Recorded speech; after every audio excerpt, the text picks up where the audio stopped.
مولا علی شیر خدا رضی اللہ تعالیٰ عنہ کوفے میں دعوت پکائی، سارے لوگ اکٹھے ہوئے، حضرت علی نے شیر خدا نے ایک نوجوان نے حضرت علی کو دیکھا نہیں، یہ سنا تھا کہ خیبر توڑا ہے، بڑے دلیر ہے، کہتا میرا دل کرتا تھا علی کو دیکھے، کہتا میں گیا تو حضرت علی کا اخروٹ کھا رہے 62 سال ہو گیا تو اخروٹ نہیں ٹوٹ رہا مولا علی سے، اخروٹ نہیں ٹوٹ رہا، بچہ ہنسنے لگا، حضرت علی کہنے لگے بیٹا ادھر تو آ، قریب آیا کہ تو ہنستا کیوں ہے؟ نہیں حضور کچھ نہیں سنا، نہیں تو بتا کیوں؟ حضور کوئی بات نہیں، میں تو بول، کہنے لگا حضور وہ میں اس لیے ہنس رہا تھا، فرمانے لگے تو چپ کر میں بتاتا ہوں کیوں ہنس رہا تھا، کہا حضور کیوں ہنس رہا تھا؟ فرمایا تو یہی سوچ رہا تھا نا کہ بابے سے اخروٹ تو ٹوٹتا نہیں، اس نے خیبر کیسے توڑ دیا، یہی سوچ رہا تھا نا، اس اخروٹ تو ٹوٹتا نہیں تو اس نے خیبر کیسے توڑا ہے؟ کہتے ہیں حضرت علی شیر خدا نے نا اخروٹ نیچے رکھا، رومال پکڑ کے اپنا چہرہ صاف کیا، کہنے لگے او پترو بیٹے کو خیبر آ تو دکھا، میں آج بھی توڑ دے گا، خیبر تو لا ہمارے ہلتی رہتی ہے، تر کانپ جاتا، علی کا نام سن کے اب بھی خیبر کانپ جاتا ہے، کوئی تو لا میں تجھے توڑ کے دکھاتا ہوں۔ اس نے کہا بابا پھر اخروٹ کیوں نہیں ٹوٹتا؟ فرمانے لگے اخروٹ میں وجود کی قوت سے توڑ رہا ہوں، خیبر میں نے ایمان کی قوت سے توڑ رہا ہوں، ایمان تو دن بدن میرا مضبوط ہوتا جا رہا ہے، جسم کمزور ہو رہا ہے، ایمان کوئی خیبر ہے تو میں ابھی توڑ کے دکھاتا ہوں، ایمان کمر کیوں ڈرتا ہے؟ ایک خدا کیا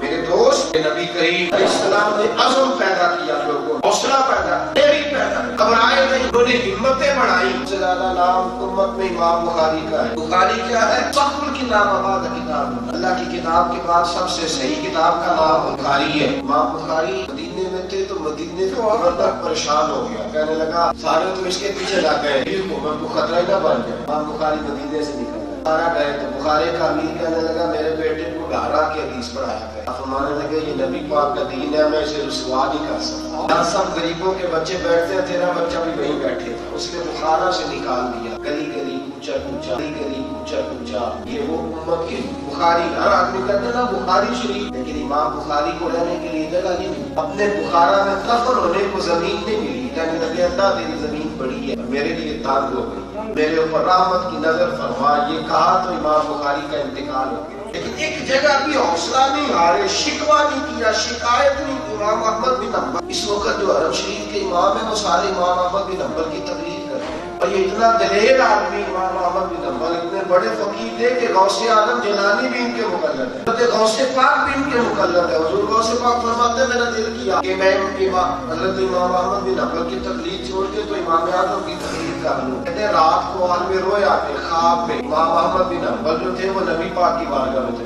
کہنے لگے یا رسول اللہ ایک ہی دلیر ولی رہ گیا تھا وہ بھی جانے لگا ہے، آپ عبد القادر کو کہیں میری فکا پہ ہو گئی۔ حضور تشریف لائے غوث اعظم کی خواب میں، فرمایا اس کے پاس خلیفہ کے پاس تو بڑے بڑے ولی ہیں، میں تو چاروں سے راضی ہوں، تو اس طرح کا امام احمد بن حنبل کی تقریر کا اتنا بڑا شخص مسئلہ چلا کر کے قرآن کا معاذ دور ایسا آیا کہ انہوں ایک بادشاہ تھا تو اس نے ایک نیا فرقہ گھڑ دیا، دین کے خلاف ایک بات اس نے گھاڑی، امام احمد بن حنبل نے فتویٰ دیا کہ تو غلط کہتا ہے، تیرے نظریات ٹھیک نہیں، اس نے امام احمد بن حنبل کو گرفتار کر دیا، اور امام احمد بن حنبل کو 21 دن روز 80 کوڑے مرواتا۔ پتہ ہے کوڑے کس طرح مرواتا؟ 20 بندے اکٹھے لا کے کھڑا کرنا، جلاد 20، وہ کہتا کہ ایک بندہ اگر کوڑے مارے گا تو تازہ کم نہیں ہوگا، وہ تھک جائے گا، اگر ایک جلاد آئے اور 2 کوڑے مارے احمد بن حنبل کو، اور جتنی اس کے پاس طاقت ہے وہ ساری لڑا کے کوڑے مارے، اور 2 کے بعد جب وہ تیسری بات مارے گا تو کہتا ہے میں سمجھتا ہوں وہ کمزور ہو جائے گا لہذا وہ پیچھے ہٹ جائے، اور دوسرا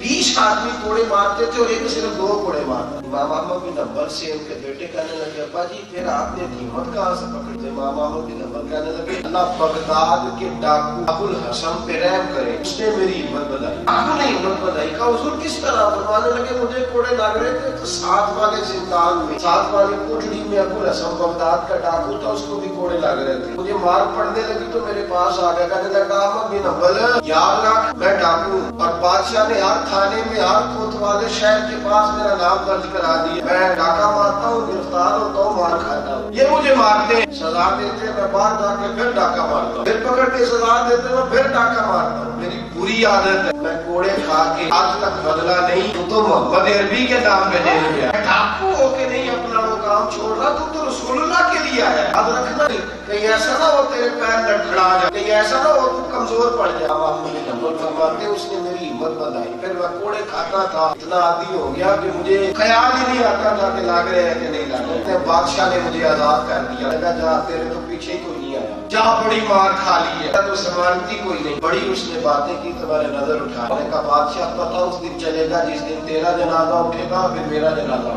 اٹھے گا، میرا فیصلہ جنازہ کرے گا۔ مرنے پہ آنسو شور مچ جائے گا دیکھو گے، میرے مرنے پہ آنسو شور مچ جائے گا دیکھو گے، الوداع سرکار خود تشریف لائیں گے، مرندے مکھڑا میرا ہو جاوے جے تازہ، سمجھ لینا معبود میرے نیان پڑے ہے جنازہ۔ آیا اس دن پتہ چلے گا، اتفاق یہ کہ اکٹھے انتقال ہو گیا۔ بغداد کی جامع مسجد میں اعلان ہوا، فجر کے بعد 2 گھنٹے بعد 8 بجے بادشاہ کا جنازہ ہوگا، عصر کے بعد امام احمد بن حنبل کا جنازہ ہوگا۔ دین کے نام پر حوصلہ کرنا، ڈٹ جانا، حد ہو گئی، کمال ہو گیا۔ صبح بادشاہ کا جنازہ اٹھا نا تو بادشاہی ختم ہو گئی، تو بندے بھی سارے کو تو لوگ الجھے ہوتے ہیں، بادشاہ کی خاطر سارے بیک ہو گئے، سب ہٹ گئے۔ بادشاہ کے بیٹے 3 تھے، وہ اعلان کرنے لگے ایک بندہ ہی اور آ جاؤ 4 بھائی کے، چوتھا بندہ جنازے میں کوئی نہیں آیا۔ عصر کے بعد امام احمد بن حنبل کا جنازہ اٹھا تو بغداد کی سڑکیں بھر گئی، چاروں جانب لوگ تڑپنے لگے، رونے لگے، زاریاں ہونے لگے، اللہ اکبر کے نعرے لگنے لگے، رسول اللہ پہ درود پڑھا جانے لگا۔ ابو الحسن ڈاکو پھر میدان میں آیا، کہنے لگا لوگوں دیکھو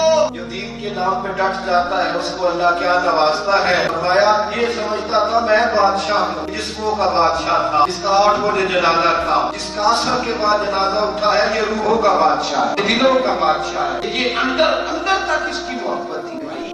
حوصلہ ہمت نہیں پکڑتے، آگے نہیں بڑھتے، شوق نہیں پیدا کرتے، تھوڑا اس سے لے لو، تھوڑا اس سے لے لو، گزارا کرو میرے بھائی، سب پیدا کر، حوصلہ پیدا کر۔ بصری رحمت اللہ تعالیٰ علیہ کے پاس ایک نوجوان آیا، کہنے لگا بابا جی میرا مسئلہ حل ہو گیا، آپ کے بعد نہیں میں نے کام شام کرنا۔ بابا جی نے کہا وہ کیسے؟ کہنے لگا جی آج میں نے دیکھا ہے ایک شیر نے شکار مارا ہے، آدھا اس نے کھایا، تھوڑا سا بچا کے نا تو شیر منہ میں پکڑ کے لے گیا، ایک اندھی لومڑی پہاڑ پہ بیٹھی تھی، شیر نے ڈال کے اس کے منہ میں وہ دیا، تو اللہ اندھی لومڑی کے لیے رزق کا بندوبست کر سکتا ہے، میرے لیے بھی کرے گا، میں نے نہیں کام شام کرنا، میں کھا رہا ہوں۔ حضرت حسن بصری فرمانے لگے واہ بھائی واہ، تم نے لومڑی بننے کا پروگرام بنایا، شیر بننے کا پروگرام بنا، خود بھی کھا اوروں کو بھی۔ انہیں 2 باتیں تھی نا، تو اس میں سے جو کمزور ہے وہ تم نے چھوڑ لی، اللہ پہنچائے گا، میں شیر بننا کار کا، خود بھی کھا اوروں کو بھی۔ لیکن نا میرے نبی کریم صلی اللہ علیہ وسلم کے پاس نوجوان آیا، حضور کچھ دے، ابو داؤد شریف ہے، حضور نے فرمایا تیرے پاس کچھ نہیں، کا حضور ایک پیالہ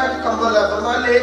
کے آئے۔ میرے رسول پاک نے فرمایا کون خریدے گا؟ صحابی نے کہا کہ دینار، رسول نے کہا 2 دینار۔ میرے نبی نے 2 والے کو دیا، فرمایا کلاڑا لا، وہ کلاڑا لائے تو حضور نے دستہ اپنے ہاتھوں سے ٹھونسا اس کے اندر، فرمایا جا لکڑیاں کاٹ، خود بھی کھا، دوسروں کو بھی کھلا، محنت کر، آگے بڑھ، دوسروں کے ہاتھوں کی جانب نہ دے، اصل پیدا کر حوصلہ۔ آج امت مسلمہ کا اصل مسئلہ یہ ہے، اصل مسئلہ ہمارا کاہل ہونا ہے، ہمارا سست ہونا ہے، ہماری کمزوری ہے، ہم اس لیے پیچھے رہ گئے دنیا کی دوڑ میں۔ ہم سمجھتے ہیں کہ اللہ دے گا تو کھائیں گے، ہاتھ نہیں ہلا، نہیں کریں گے، جدوجہد نہیں کریں گے۔ کا نکارتا اس لیے ہے کہ وہ کہتا ہے میرے پاس ٹیکنالوجی ہے، میرے پاس طاقت ہے، پاور۔ ہمارا جوان کہتا نہیں 60,000 کی نوکری ملی تو کرنی، نہ ملی تو 12,000 والی میں نے کبھی کرنی، میں بھائی سے پکڑ لوں گا تھوڑے سے پیسے، اچھا کسی لے کے کر لوں، کوئی بات نہیں، سسرال والوں سے مانگ لیں گے۔ خدا کے بندے بات کمر کیوں ڈرتا ہے، دیر خدا کیا کرتا ہے۔ میرے محبوب کریم سید آدم صلی اللہ علیہ وسلم نے اپنے غلاموں میں عزم پیدا کیا، حوصلہ۔ حضور کا حوصلہ پتہ کس طرح کا تھا؟ کہ خندق ہو رہی ہے، بہرحال یہ ہے کہ مسلمانوں کے پاس نا نبی پاک نے نا 2 پتھر پیٹ پہ باندھے، 2 پتھر، مسلمانوں نے ایک پتھر، حضور نے 2 پتھر، ان سے روٹی نہیں کھائی۔ حضور نے ہاتھ میں تھوڑا پکڑا، کدال پکڑی، اور نبی پاک نے چٹان کاٹ رہے، خندق کی جنگ خندق کے موقع پر حضور نے ایک کو تھوڑا مارا چٹان پہ، 4 دن سے روٹی نہیں ملی مسلمانوں کو۔ اور حال اس وقت یہ ہے، مشن اس طرح کی ہے، کافر حملہ کر رہے ہیں، قریش کے مقابلے میں بھی ہتھیار پورے نہیں، حضور تھوڑا مارتے تو فرماتے پتہ کیا، ایک تو تھوڑا مارتے، فرماتے بڑی جلدی ایران فتح ہو جائے، دوسرا تھوڑا مارتے تو فرماتے روم فتح ہو جائے، تیسرا تھوڑا مارتے تو کہتے قادسیہ فتح ہو جائے۔